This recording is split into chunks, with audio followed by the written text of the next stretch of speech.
السلام علیکم. آپ ہیں میرے ساتھ حماد نیوز اینڈ ویوز پر. دوستو، میں عمومی طور پر آپ کے ساتھ سولو ولاگ کرتا ہوں اور انفرادی طور پر خود ہی بات کرتا ہوں، لیکن میں بہت سلیکٹیو ہوں صحافت کے معاملے میں. یعنی جب بھی میں سوچتا ہوں کہ میں کس صحافی کو بلاؤں پولیٹیکل انالیسس کے لیے، اکانومی پہ یا کسی بھی جوڈیشیل پہ، تو میرے ذہن میں بمشکل 1-2 نام آتے ہیں. تو اکانومی کے حوالے سے جب بھی میرا کوئی سوال ہوتا ہے یا مجھے کچھ سیکھنا پڑتا ہے یا مجھ سے کوئی پوچھتا ہے تو میں ایک ہی نام لیتا ہوں، دوسروں کو بھی اور خود بھی ایک ہی نام کا انتخاب کرتا ہوں. اور میں نے آپ سے کہا نا کہ میں بڑا سلیکٹیو ہوں اس معاملے میں.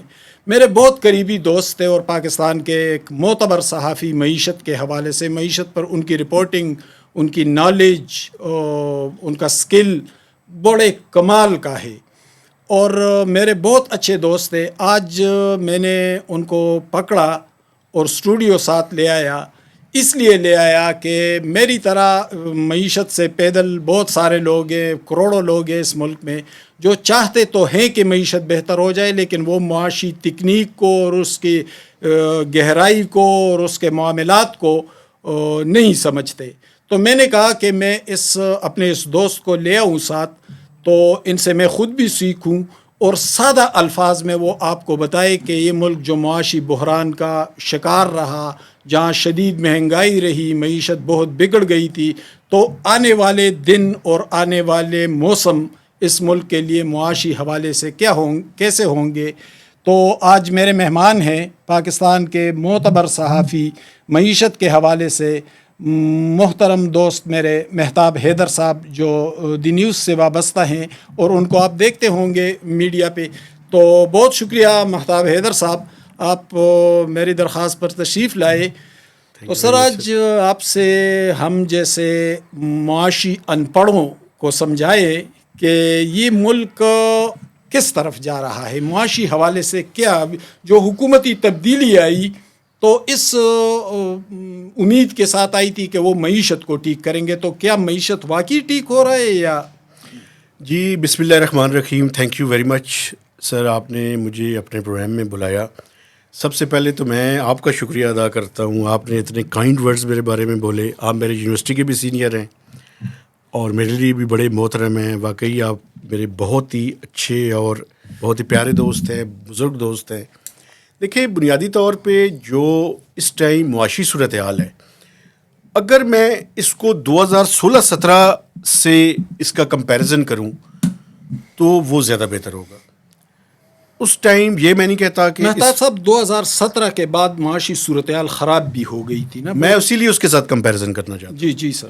اس کی وجہ یہ تھی کہ میں یہ نہیں کہہ رہا کہ اس ٹائم دودھ اور شہد کی نہریں بہہ رہی تھیں، لیکن پاکستان اتنی بری حالت میں نہیں تھا جتنی بری حالت میں آج ہے. اس کے بعد اس کا ایک بیک گراؤنڈ ہے. اس بیک گراؤنڈ میں مسئلہ یہ ہے کہ آپ جب ایسے اقدامات کریں کہ جس کے نتیجے میں صورتحال یقینی سے غیر یقینی صورتحال کی طرف چلی جائے، تو اب یہ ملک واقعی مکمل نہیں ہو سکتا. ہم ویسے ہی کہتے ہیں نازک دور سے گزر رہے ہیں، لیکن 2016-17 کے بعد سے دیکھیں آپ، تو اس کے بعد 2018 کا الیکشن ہوا. 2018 کے الیکشن میں لوگوں نے یہ کہا کہ ہم IMF میں جائیں گے تو خودکشی کر لیں گے. 1 سال تک انتظار کرتے رہے. 1 سال کے انتظار کے بعد IMF کا وہ پروگرام ڈیزائن کیا جس کے ڈیزائن کے نتیجے میں آج معاشی صورتحال یہ ہے. میں دیکھیں، پولیٹیکلی آپ کے کچھ بھی نظریات ہوں، ایک سیکرٹری فائنانس ہے یونس ڈاگا، وہ پبلکلی یہ بات کہہ چکے ہیں کہ ہم واشنگٹن میں کچھ اور طے کر کے آئے تھے. اسلام آباد میں مئی کے دوران جب IMF کا پروگرام بالکل فائنل ہونے والا تھا، تو ایک تو سب سے پہلے اسد عمر کو چینج کیا گیا، سیکرٹری فائنانس کو چینج کیا گیا، اور چیئرمین FBR کو بھی بدلا گیا تھا، اور گورنر اسٹیٹ بینک کو بھی، جو طارق باجوہ صاحب تھے، انہیں تبدیل کر دیا گیا. تو اس کا اثر پروگرام پہ بھی پڑا بہت زیادہ. وہ یونس ڈاگا صاحب پبلکلی یہ کہہ چکے ہیں اور دی نیوز میں یہ سٹوری بھی چھپی ہوئی ہے کہ IMF کا وہ پروگرام جو ہم طے کر کے آئے تھے اور جو پروگرام سائن ہوا اس میں 180 ڈگری کا فرق تھا. تو وہ جو 3 سال کا پروگرام تھا اس کے اثرات پھر لوگوں نے دیکھے. پھر اس کے بعد کووڈ آ گیا. وہ کووڈ کے بعد اکانومی مزید سپلائی ڈسرپشنز ہوئیں. یعنی آپ کہہ رہے ہیں کہ پروگرام طے ہو چکا تھا لیکن یہاں ہماری نالائکی اور حکومتی نالائکیوں نے سب کچھ بگاڑ دیا. دیکھیں, آپ اسد عمر کو جب آپ نے تبدیل کیا تو اسد عمر کو تبدیل کر کے آپ ڈاکٹر حفیظ شیخ کو اور گورنر اس ٹائم کے جو تھے رضا باقر ان کو لے کر آئے تھے. اس ٹیم نے اور چیئرمین FBR کو بھی آپ نے بدل دیا تھا اور اس ٹائم شبر زیدی صاحب کو آپ لائے تھے. تو اس ساری ٹیم نے جو چیزیں پہلے سے طے تھیں ان ساری چیزوں کو تبدیل کر دیا اور ایک ایسا پروگرام IMF کے ساتھ فائنل کیا جس پروگرام کے نتیجے میں اس ملک کے اندر, میں یہ نہیں کہتا کہ IMF کے علاوہ حل نہیں تھا, ڈیٹیل میں جائیں تو جو پروگرام ڈیزائن ہوا تھا وہ ڈیزائن غلط تھا. اس ڈیزائن کے نتیجے میں پرابلم شروع ہوئی. پھر کووڈ آ گیا. اچھا جی کووڈ کے بعد آپ نے دیکھا کہ پھر اس کے بعد جس کو وہ رجیم چینج کہتے ہیں وہ ہوا. تو اس سے پہلے مجھے یاد ہے ایک پریس کانفرنس تھی یہاں پہ پاک چائنا سینٹر میں. اس میں شوکت ترین صاحب نے اعلان کیا کہ ہم بجلی کی قیمتیں اور پٹرول کی قیمتیں کم کرنے لگے ہیں. اچھا میں آپ کو بتاؤں, وہاں پہ یہ مزمل اسلم صاحب بھی اور باقی بھی PTI کے لوگ اور جو جرنلسٹ ہیں وہ گواہی دیں گے. میں نے شوکت ترین صاحب سے یہ سوال کیا تھا کہ آپ یہ جو لینڈ مائنز بچھا کے جا رہے ہیں, انہوں نے کہا ہم کہیں نہیں جا رہے, ہم تو IMF کے پروگرام ہونے والا ہے, ہم اس کے ساتھ نیگوشیٹ کر لیں گے. میں نے کہا وہ یہ ریویو کبھی بھی کمپلیٹ نہیں ہو سکتا, یہ جو آپ اقدامات کر رہے ہیں. یہ PTI حکومت ختم ہونے سے پہلے, ختم ہونے سے, یہ میں آپ کو بتا رہا ہوں فروری مارچ کی بات, آخر میں انہوں نے فروری کی بات میں, جنوری فروری کی بات. اور سنا ہے کہ اس کا بہت بڑا نقصان ہوا معیشت کو. اچھا وہ نقصان ہوا, اور اس نقصان کے بعد جب PDM کی حکومت آئی تو جو مفتاح اسماعیل تھے انہوں نے اس پروگرام کو بڑی مشکل سے, آپ کو یاد ہوگا اپریل میں حکومت آئی تھی, جون میں انہوں نے بجٹ پیش کیا, بڑی مشکل سے IMF کے ساتھ وہ کمپلیٹ کیا. تو جیسے ہی کمپلیٹ ہوا تو ان کو تبدیل کر دیا گیا. اچھا ڈار صاحب آ گئے. ایک مجھے یہ بات کرنا ہے, ڈار صاحب کی کوشش تھی ایک, اور وہ میں ان کو بلیم نہیں کرتا, ایک کوشش تھی جو ناکام ہوئی ان کی. وہ کوشش یہ تھی کہ ہم اپنے دوستوں سے پیسے لے لیں اور IMF کے ساتھ جا کے نیگوشیٹ کریں. IMF دوسری طرف سے آیا, انہوں نے جو ہمارے دوست ممالک تھے ان سے یہ کہا کہ یہ پیسے پہلے لے لیتے ہیں, ریفارمز نہیں کرتے. تو اس لیے IMF نے کہا کہ آپ اس ٹائم تک انہیں پیسے نہ دیں جب تک یہ ہمارے پروگرام میں واپس نہیں آتے. اچھا. اور وہ پھر 9 ماہ گزر گئے, اور 9 ماہ میں اگر آج میں مڑ کے دیکھوں تو ڈار صاحب نے جو باتیں کی تھی وہ کوئی اتنی غلط نہیں تھی. انہوں نے کہا تھا کرنٹ اکاؤنٹ ڈیفیسٹ اتنا نہیں ہوگا جتنا آپ پچ کر رہے ہیں. IMF غلط تھا, لیکن IMF نے وہ پروگرام نہیں ہونے دیا. تو اس لیے, اور اس کا پھر ایک کیپٹل جو پولیٹیکل کیپٹل کاسٹ تھی وہ PMLN کو پے کرنا پڑی. اچھا مہتاب صاحب, اب میں آپ کو ذرا آسان گہرے پانی سے ذرا کم پانی میں لا رہا ہوں تاکہ میں بھی سمجھ جاؤں اور میرے ویورز جو ہیں تاکہ وہ بھی سمجھ جائیں. اس وقت پاکستان کی جو معاشی صورتحال ہے کیا وہ بہتری کی جانب گامزن ہے؟ یہ ذرا آسان الفاظ میں ہمیں سمجھائیں. دیکھیں پچھلے سال جو ہماری گروتھ تھی, گروتھ کا کیا مطلب ہے, وہ سیکٹرز ان کے اندر کتنی ویلیو ایڈیشن ہوئی ہے پچھلے سال کے مقابلے میں, وہ منفی میں تھی. Growth rate. اس سال وہ گروتھ ریٹ اگر کوارٹرلی آپ دیکھیں تو منفی سے پازیٹیو میں تبدیل ہو چکا ہے. اچھا, یعنی بہتری آ گئی ہے. بہتری آئی ہے, لیکن اتنی بہتری نہیں آئی جتنی آنی چاہیے. اب لیکن ایک دم بہتری نہیں آئے گی, ایک دم بہتری نہیں آ سکتی. اگر آپ نے جو اقدامات پچھلے 3 سے 5 سال کے اندر کیے پولیٹیکل فرنٹ کے اوپر, جتنی انسرٹنٹی پھیلائی, اس کو دور کرنے کے لیے کم از کم 1 سے 2 سال کا عرصہ چاہیے, کم از کم 1 سے 2 سال کا عرصہ. آپ نے وہ جو نیگیٹو ہے اس کو پازیٹیو کے اندر کنورٹ کر دیا ہے. اس سال جو ورلڈ بینک, IMF, ADB کے ایسٹیمیٹس ہیں کہ پاکستان کی گروتھ 2% کے لگ بھگ ہوگی. اچھا 2% آف GDP. اچھا مہتاب صاحب، ابھی پرسوں غالباً میں اور آپ ایک ٹی وی ٹاک شو میں تھے، تو جب ہم ٹاک شو ختم ہوا اور ہم واپس آ رہے تھے تو آپ مجھے کچھ بات کر رہے تھے کہ آنے والے 4-5 مہینوں میں کوئی، تو وہ میں اس کو صحیح طرح سے سمجھا نہیں. میں آپ کو بتاتا ہوں. ایک تو یہ گروتھ کا نمبر ہے. جب گروتھ نیگیٹو سے پازیٹیو میں آتی ہے تو اس کے اثرات ہیں. اس کا مطلب کیا ہے؟ اس کا مطلب یہ ہے کہ اس ملک میں 40 لاکھ لوگ جاب مارکیٹ میں آتے ہیں. تو یہ جو 2% کی گروتھ ہے یہ کوئی 10-12 لاکھ جابز کریٹ کرے گی. اب ان جابز کی کوالٹی کیسی ہوگی وہ ایک ڈیبیٹیبل ایشو ہے. دوسرا جو امپورٹنٹ ایشو ہے وہ انفلیشن یا مہنگائی کا ہے. یہ بڑا امپورٹنٹ ہے. پچھلے سال مہنگائی جو تھی وہ 38% تک پہنچ گئی تھی. ابھی جو فگرز آئے ہیں وہ 20.5% یا 6% کے لگ بھگ، یعنی تقریباً 18% کمی آئی ہے مہنگائی میں. تو اب اگلے سال یہ توقع ہے کہ یہ مہنگائی کا جو افریت ہے یہ 12 سے 15% کے درمیان میں ہوگا.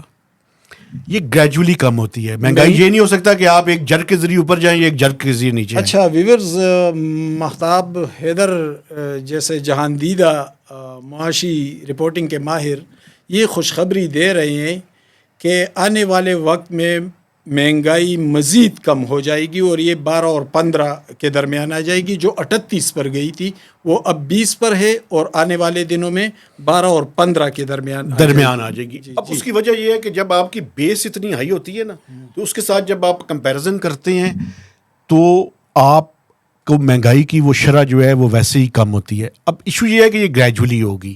یہ ایک دن میں یا ایک مہینے میں نہیں ہوگی. میں پورا سال کا بتدریج ہوگی. یہ بڑی امپورٹنٹ ہے گروتھ کا پازیٹیو ہونا اور مہنگائی کا کم ہونا. آپ کو میں یہ بتاؤں یہ جو سال گزر رہا ہے 30 جون کو 2% اگر گروتھ ہماری ہوتی ہے تو ہماری جو پاپولیشن گروتھ ہے وہ 2.6 ہے. تو یہ جو ہمارا منیمم بینچ مارک ہے اس سے کم ہے. اچھا اگلا سال جو ہے وہ اس وجہ سے بھی امپورٹنٹ ہے کہ ہم 2.6 سے ذرا اوپر نکلنے کی توقع ہے. ہم 3 یا 3.5% تک جائیں گے. اسی لیے میں کہہ رہا ہوں کہ 1.5 سے 2 سال کے اندر جو جس طرح کی حالات کا پاکستانیوں کو سامنا تھا وہ بڑے خطرناک حالات تھے. آپ کی گروتھ نیگیٹو میں تھی. آپ کی انفلیشن اور خاص کر پچھلے 2 سال میں 2 سال جو فوڈ انفلیشن تھی، جو کھانے پینے کی چیزوں کی مہنگائی تھی وہ بہت زیادہ تھی. وہ 40% سے بھی زیادہ تھی. تو اب توقع یہ ہے کہ ہماری وہ جو یہ لیول ہے اس سے ہم تھوڑا سا بہتری کی طرف جانا شروع کریں گے. لیکن اس کے لیے بڑا امپورٹنٹ ہے کہ انسرٹینٹی نہ ہو. IMF کا پروگرام کریں اور پروگرام کرنے کے ساتھ ساتھ یعنی آپ کہنا چاہتے ہیں کہ ڈی چوک نہ ہو، دھرنے نہ ہو، فسادات نہ ہو، آگ لگانا نہ ہو، 9 مئی نہ ہو، یہ چیزیں نہ ہو. ملک کو مستحکم ہونے دے تو ملک فلائی کی طرف جا رہا ہے، آپ ٹیک آف کی طرف جا سکتے ہیں. اور آخری اور امپورٹنٹ بات، پاکستان 2 سال پہلے تک بالکل ارریلیونٹ تھا. ابھی آپ یہ دیکھیں سعودی عرب کا ڈیلیگیشن آتا ہے، وہ ہم نے کوئی 30 سے 32 ارب ڈالر کے پروجیکٹس ان کے سامنے رکھے ہیں. 30 سے 32 ارب ڈالر کے پروجیکٹس یہ صرف سعودی عرب کے. اس میں جو ریٹ آف ریٹرن کے اوپر ہے بہت زیادہ ہے. اس میں جو ریٹ آف ریٹرن ہے وہ 12 سے 14% ہے. اور کچھ پروجیکٹس میں ریٹ آف ریٹرن 50% بھی ہے، 40 سے 50% بھی ہے. اچھا اس کے اوپر تنقید بھی ہو رہی ہے تھوڑی سی کہ اتنا ریٹ آف ریٹرن ہم نے آفر کر دیا. بھائی جس ملک میں کوئی انویسٹمنٹ کرنے کے لیے تیار نہ ہو وہاں پہ جب کوئی سرمایہ کار آئے گا تو اتنا بڑا سرمایہ آئے گا 30-32 ارب ڈالر. بھائی مسئلہ یہ ہے جس کے پاس ڈالرز اور پیسے ہیں نا اس نے منافع جہاں سے اسے ملے گا اس نے وہیں جانا ہے. وہ منافع کمانا ہے. جی تو ہم نے ون ون سچویشن کریٹ کرنی ہے. اور جب کوئی انویسٹمنٹ آتی ہے تو اس نے وہ انویسٹمنٹ ڈالرز کی صورت میں لے کر بھی جانی ہے. لیکن وہ ٹیکنالوجی بھی لائے گا، اس کے سٹیکس بھی ہوں گے، اس کی ساری چیزیں ہوں گی. تو یہ گڈ فیل فیکٹر اور جاب اپارچونیٹیز پیدا ہو سکتی ہیں.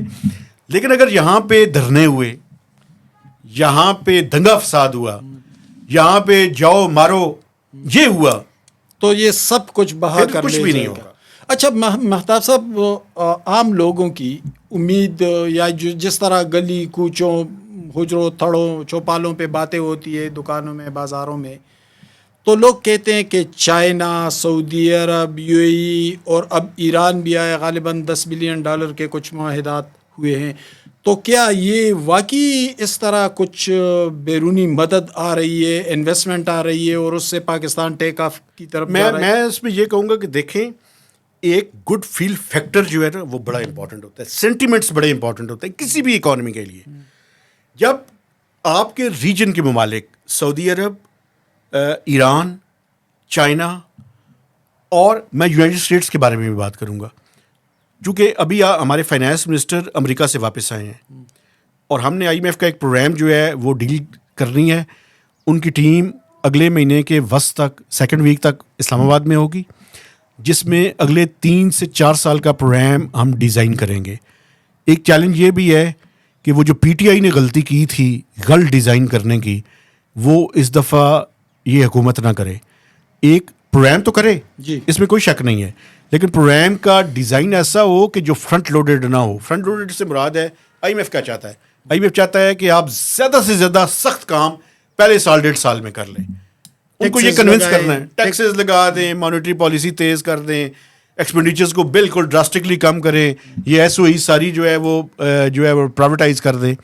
ہمیں 3 سال کا پروگرام ایسا ڈیزائن کرنا ہے، اسٹیگر کرنا ہے، فیزز کے اندر کرنا ہے، گریجول کرنا ہے، سیکوینسنگ ٹھیک کرنی ہے، تاکہ یہ پروگرام ایسا نہ ہو کہ عام آدمی پہ بوجھ بڑھائے نہ، بلکہ اس کی انکم میں اضافے کا باعث ہو.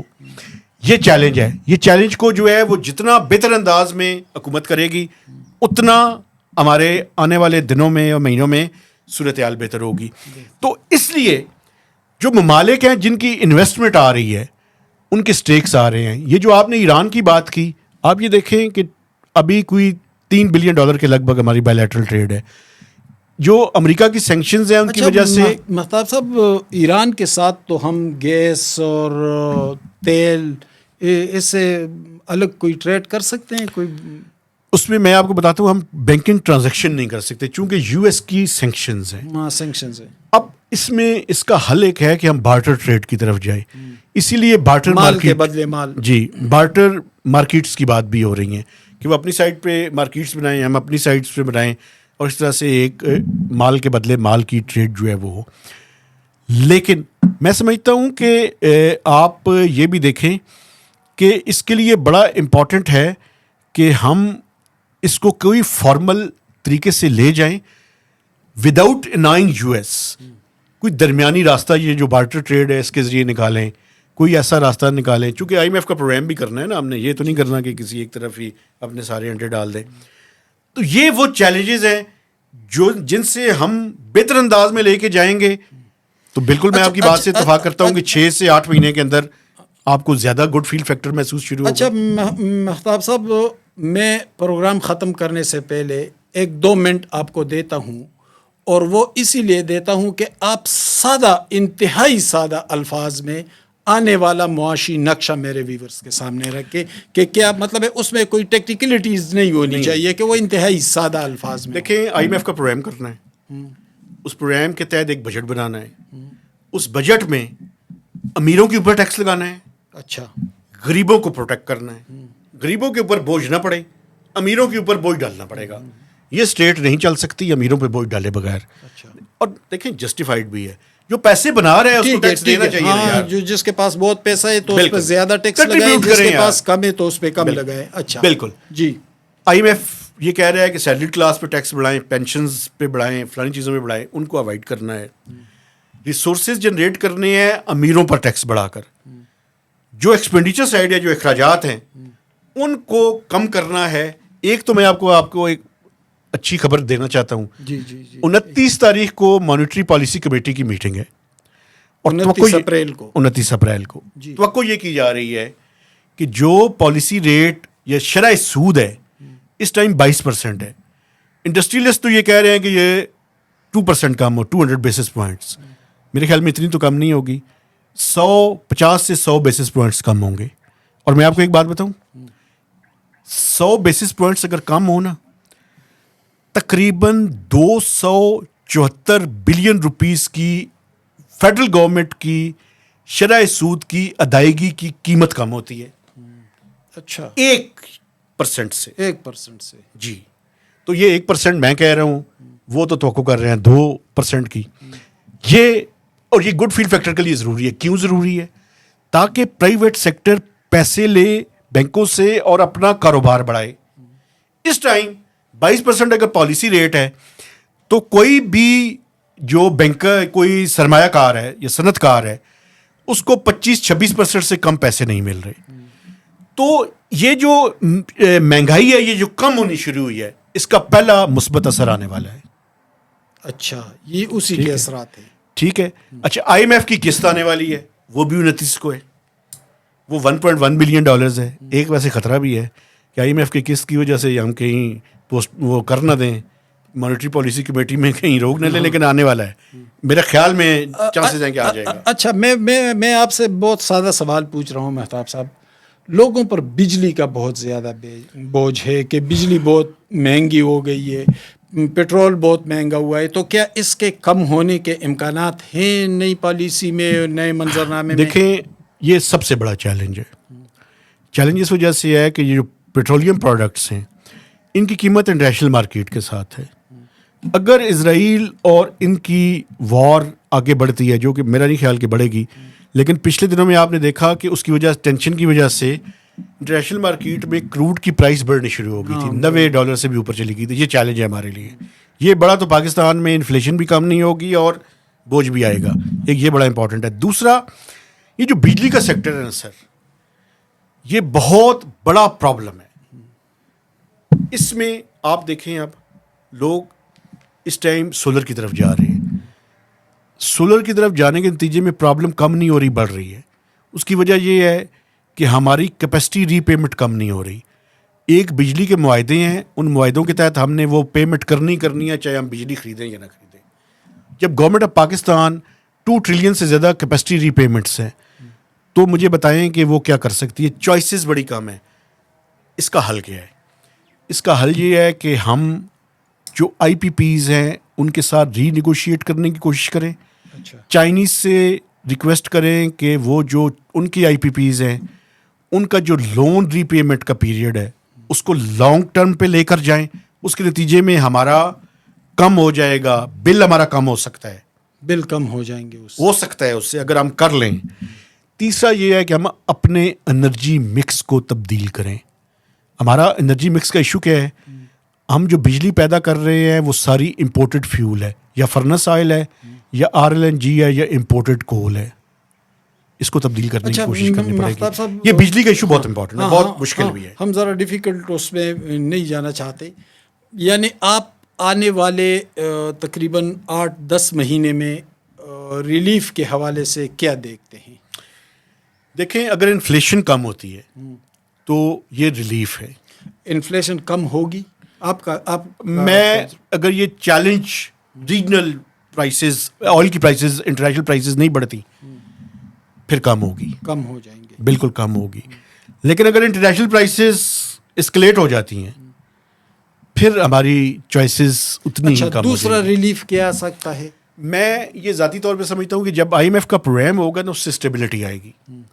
ہم گروتھ آج اس سال اگر 2% ہے تو اگلے سال 3 سے 3.5 کی طرف ہم جائیں گے. تو آج جو 1 ملین جاب ہم کریٹ کریں گے, اگلے سال اگر یہ 3 سے 3.5% کی گروتھ ہوتی ہے تو یہ 15 سے 20 لاکھ کی جاب کریٹ ہوں گی. 15 سے 20 لاکھ ایڈیشنل جابس. ہمارے جاب انٹرنٹ سے 40 لاکھ. تو کم از کم 50% جو جاب مارکیٹ میں آنے والے لوگ ہیں ان کو جابس ملیں گی. یہ بہت بڑا. اور اگر چائنا کے ساتھ کوآرڈینیشن بڑی اس IPPs اور بجلی کارخانوں کے حوالے, ایک بڑی امپورٹنٹ بات ہے چائنا کے حوالے سے, تو اس سے بجلی کی قیمتیں کم ہونا شروع. وہ بڑا امپورٹنٹ ہے بجلی کی قیمت کے لیے. ایک چائنا کے ساتھ بڑا لانگ اویٹڈ ہے انڈسٹریل کوآپریشن. انڈسٹریل کوآپریشن ہو جائے تو چائنیز کچھ انڈسٹری پاکستان میں ری لوکیٹ ہونی ہے. یہ جو حکومت کے ذمہ کام ہے نا, اسپیشل اکنامک زونز ہم نے بنائے تھے, انویسٹ کیے تھے, بنے کوئی نہیں ہے ابھی تک, آپریشن ایک بھی نہیں ہوا. 8 پھر ہم 4 پہ آئے, ایک بھی ابھی تک آپریشنل نہیں ہوا. ان کے جو ایشوز ہیں ان کو ریزالو کریں. چائنیز انڈسٹری پاکستان کے اندر آ جائے. آپ یقین کریں اگر 3-4 ہزار بھی انڈسٹریل یونٹس ان کے آ جائیں پاکستان میں, چائنا کے ہزاروں جابس پیدا ہوں گی. جابز بھی پیدا ہوں گے اور معاشی صورتحال میں بہتری بھی. وہ اس کی وجہ یہ ہے کہ ان کی چیزیں پھر ایکسپورٹ کے لیے استعمال کریں گے ہم. تو یہ وہ کام ہے جو کرنے والے ہیں. لیکن یہ جو کیا اسے کہتے ہیں, وہ جو کہتے ہیں بڑھ گیا, ان کا کیا علاج کرنا ہے آپ نے؟ ان کے ساتھ بیٹھ کے کوئی کریں نا, کوئی معاملہ طے کریں. یعنی اگر یہ جو باتیں آپ کر رہے ہیں اور جسے ہم سمجھنے کی کوشش کر رہے ہیں, تو ظاہر ہے کہ اوپر کی سطح پر تو ہم سے بھی زیادہ انہوں نے سمجھنے کی کوشش کی ہوگی. تو آپ کی باتوں سے یہ ظاہر ہو رہا ہے کہ 2-3 سال تک پاکستان میں سٹیبلٹی رہے گی, اور جو سٹیبلٹی کو ڈسٹرب کرنے کی کوشش کرے گا تو اس کے ساتھ سختی کے ساتھ نمٹا جائے گا. اور ٹارگٹ یہی ہوگا کہ پہلے معیشت کو بہتر بنائے, اور معیشت کی بہتری کی جانب ملک گامزن ہے. یہ تو ہم سب کا ایجنڈا ہونا چاہیے جی. مجھے یہ بتائیں, اگر اس ملک کے لوگوں کی زندگیوں میں بہتری نہیں ہوتی, باقی سب کچھ ہو جاتا ہے, مجھے کیا فائدہ ہے اور آپ کو کیا فائدہ ہے اور عام آدمی کو کیا فائدہ ہے؟ کوئی فائدہ نہیں. تو یہ جو نظام ہے, نظام کا تو مقصد ہی یہ ہونا چاہیے کہ لوگوں کی زندگیوں کے اندر ریلیف لے کر آئیں. اور اگر یہ ساری ڈسرپشنس کے نتیجے میں یہ سارا کچھ نہیں ہوتا, میں سمجھتا ہوں بڑی بدقسمتی ہوگی ہماری. بہت شکریہ مہتاب حیدر صاحب, آپ نے وقت دیا اور آپ نے آسان الفاظ میں سمجھانے کی کوشش کی, مجھے بھی اور میرے ویورز کو بھی. اور آپ کی باتوں سے جو امید کی جھلک اور جو روشنی ہمیں نظر آئی, تو اللہ کرے کہ اس بدنصیب ملک پر جس کے معیشت کو بھی برباد کر دیا گیا, جس کے جمہوریت کو بھی, جس کے سیاست کو بھی, جس کے نظام عدل کو بھی برباد کیا گیا تھا, تو اس ملک کے حوالے سے مہتاب حیدر صاحب کی باتوں سے ایک امید افزا صورتحال کا اشارہ ہمیں مل رہا ہے. مہتاب صاحب نے چند حوالوں سے بات کی, اور وہ یقیناً ہمارے لیے خوشی کی بات ہے. ان کا کہنا ہے کہ آنے والے دنوں میں مہنگائی جو 38% پر چلی گئی تھی وہ کم ہو کر 20 پر آئی ہے, اور یہ مزید کم ہو کر 12 اور 15% کے درمیان آئے گی. ایک اور بات انہوں نے کی کہ اگر معیشت کو جس سمت میں آگے بڑھایا جا رہا ہے, جو انڈسٹریلائزیشن ہو رہی ہے, تو اس سے 15 سے 20 لاکھ تک کے جابس پیدا ہونے کا امکان ہے. اور ایک اور بات انہوں نے کی کہ اگر چائنا کے ساتھ بجلی کے کارخانوں اور آئی پی پیز اور اس حوالے سے کوآرڈینیشن بڑھے, تو بجلی کے جو بل ہیں جو بہت زیادہ ہوتے ہیں, ان بلوں میں بہت کمی دیکھنے میں آئے گی. تو اللہ کرے کہ اس ملک پر ایسی ہی نعمتیں برسے, اس ملک کو ایسی خوشیاں نصیب ہو. اور یہ جو دگرگوں معاشی صورتحال سے انہوں نے کہا کہ ہم اس جو ڈیفیکلٹ فیز تھا اس سے ہم تقریباً اس کے کنارے پر کم از کم ہم پہنچ چکے ہیں, نکل آئے ہیں گہرے پانیوں سے. آگے کا سفر حکومت اور مقتدر اداروں اور ملک کے پارلیمان اور تمام پر لازم ہے کہ وہ اس کو آگے کیسے بڑھائے. لیکن انہوں نے ایک بات کی کہ ملک کو سٹیبلٹی کی طرف لے جانا سب سے ضروری ہے. ہم سب کو کوشش کرنی چاہیے اور اپنے اپنے حصے کی شمع جلانا چاہیے, تاکہ اس ملک میں کوئی انارکی پیدا نہ ہو, اس ملک میں کوئی ڈسٹرب صورتحال پیدا نہ ہو, اور یہ ملک امن اور سکون کے ساتھ اپنی معاشی ترقی کی طرف بڑھے. بہت شکریہ, میرے ساتھ رہیے دوستو. اپنا اور اپنے ساتھ رہنے والے دوسرے انسانوں کا خیال رکھیں.